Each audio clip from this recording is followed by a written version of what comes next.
I am your friend, Dr. Charles Apoki. There is something going on in Anambra State.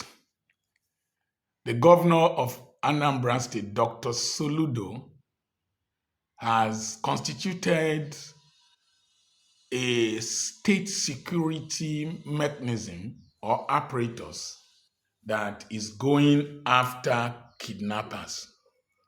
And I saw a building being demolished and a hotel also was demolished according to the state laws. Finally, somebody is waking up with full force to tackle the insecurity in the eastern part of the country. But there is something wrong with us as Black people, something wrong with us as Nigerians. In fact, in the United States, I was told that Black on Black violence is much higher than white on Black violence. There's something about we trying to kill ourselves. This is reverse slavery. We sold our brothers and our sisters into slavery in connivance with the white man.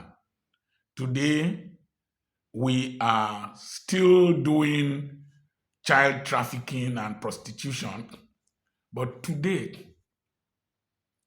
we are kidnapping ourselves and demanding money.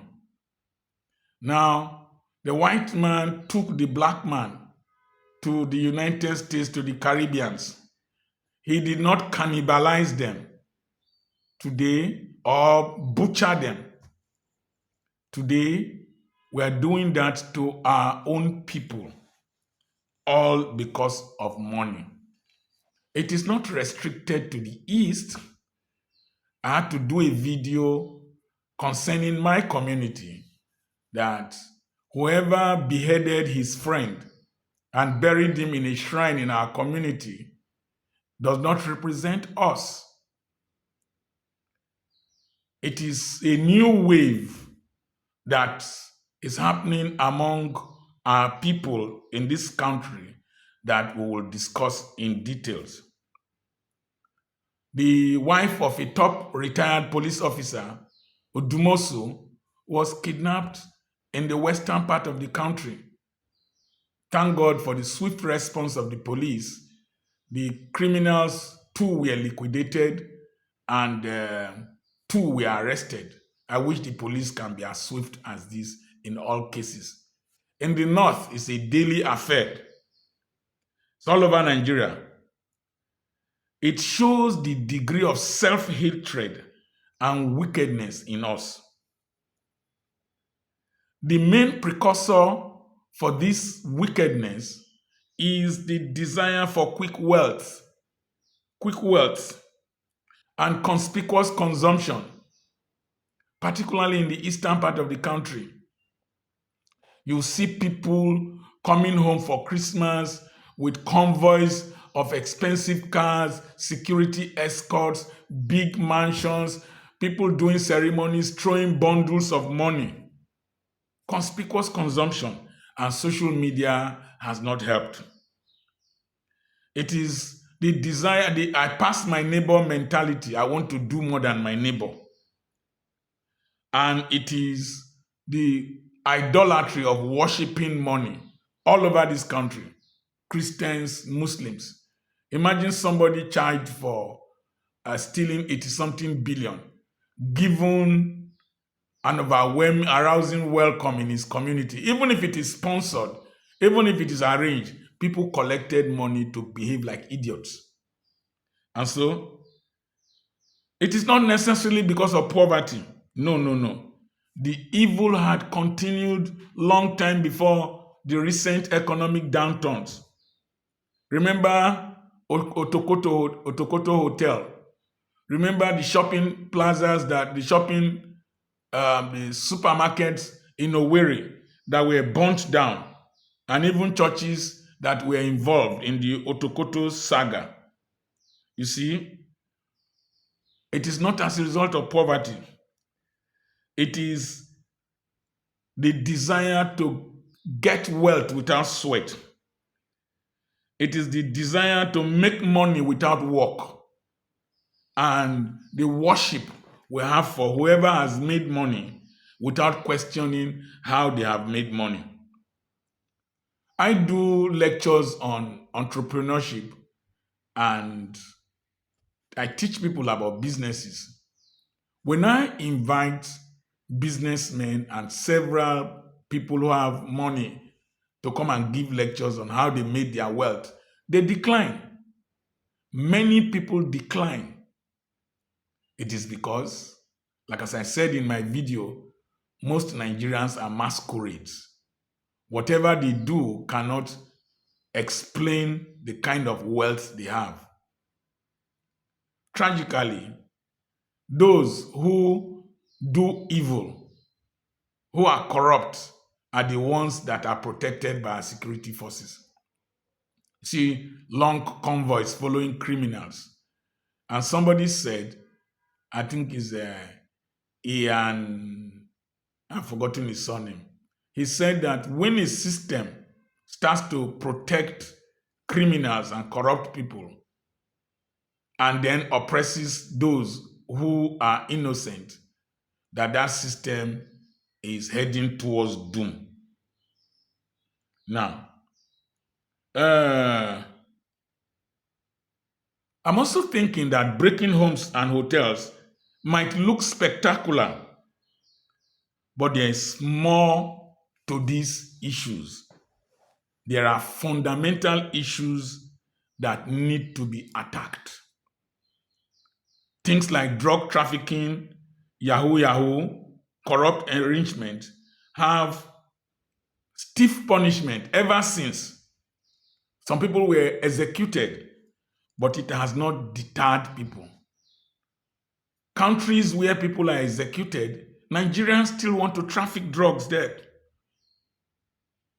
And they are arrested, they are jailed, they are executed, but it does not deter people.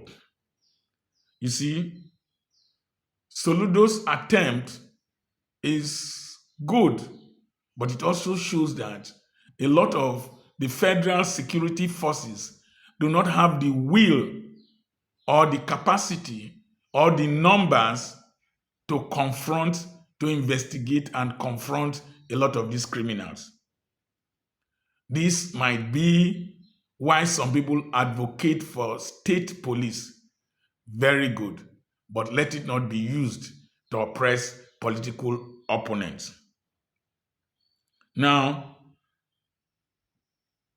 the present roadblock system of policing is outdated. The criminals know where you are. The criminals know how to pass you.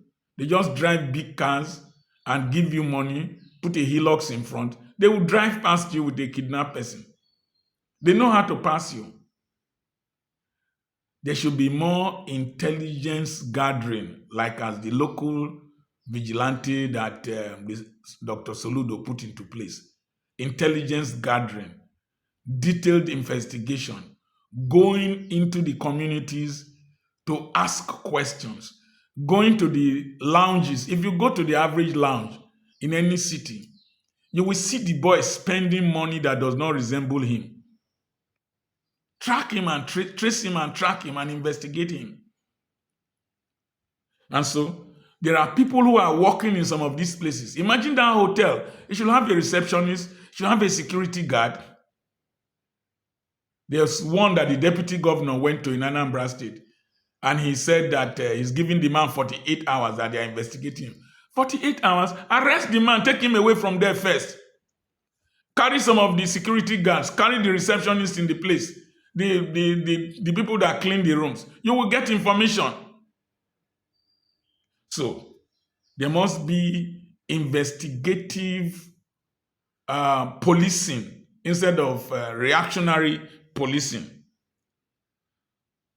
We need to reorientate our minds against this money worship. The intensity with which wealth is displayed in Anambra State in particular will negate the Igbo man's traditional way of hard work, frugality, discipline, and tenacity in his business place. It will stimulate our young people to think that you can make money anyhow. So we need a reorientation of our mindset. Now, when people throw money in public, we should investigate their taxes. Do they pay taxes? How did they make their money? But you see, these rich men have bought deeply into the system. Imagine that hotel owner in Ife, where a master's degree student was murdered in his hotel. If not that the case was properly investigated and the judiciary was not compromised, the death sentence on him would have been revoked. But appeal court has confirmed the sentence, and I believe the Supreme Court will also confirm the sentence. But there is no way people don't have an inkling into what is happening in their environment. They do. But sometimes, if they want to report to the police, they are afraid that if they report, the police will go back, or security agencies will go back and inform the persons. I know cases of kidnap where anything that was discussed in the police station was relayed back to the relatives of the kidnapped victim. So we should start very early from secondary school to the university level. Let's start teaching about legitimate wealth. Let's start teaching about the non-profitability of criminality. And what this shows me, somebody was sending me messages about Biafra. And I told him that Nigeria, if it's like a cake that was baked from the same ingredients. If you slice it into small units, the ingredients are in the small units. In your villages, president generals corner money, people oppress people. People want to take other people's land. In the local government, even in families. So, splitting Nigeria up is not the solution. The people who were kidnapped in Anambra State, they were Igbos. The people who own the hotels were Igbos. I don't know who comes to buy the body parts. Because me, I'm always troubled that the persons, when you arrest some of these people who do all these crimes, they look very dirty and poor. I'm always wondering, the person who carried the body parts you are looking for is poor. How come you think his body parts will make you rich? You are just satisfying the devil's urge for blood, and you will eventually pay a high price. So, creating Biafra, creating Oduduwa Republic, creating Arewa Republic, creating Urobo Republic will not change this country. Will not change this country. At least somebody from my tribe, in my community, was involved in beheading somebody. So, it's a mindset shift. This worship of money, this worship of structures, this worship of glamour. There should be a way, even in church, the way we worship money.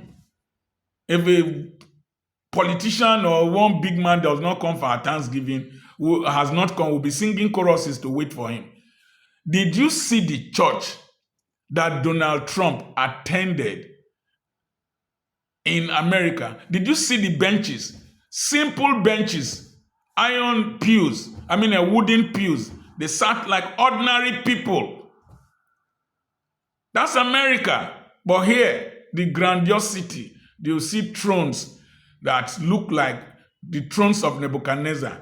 The bishop will sit, his wife will sit, and all that. With grandiosity is part of the reason for this haste for wealth without sweat. Money, wealth without work. It is very sad. But I commend Governor Soludo for taking the fight to the criminals den, and it must continue. And other Eastern state governors should emulate him And governors all over the country should take the fight to the enemy. I remain Dr. Charles Apoki. I know as I mentioned Biafra, hey, you will come after me. But it's the truth I have said. I have a webinar coming up on the 7th and on the 8th of February. Send a message to +234 80 21 21 92 62 to register for the webinar. It's tagged Overcoming Frustration and Stagnation in Life, Ministry, Career, and Business. Remember, the number is +234 80 21 21 92 62. And we have properties for sale. God bless you.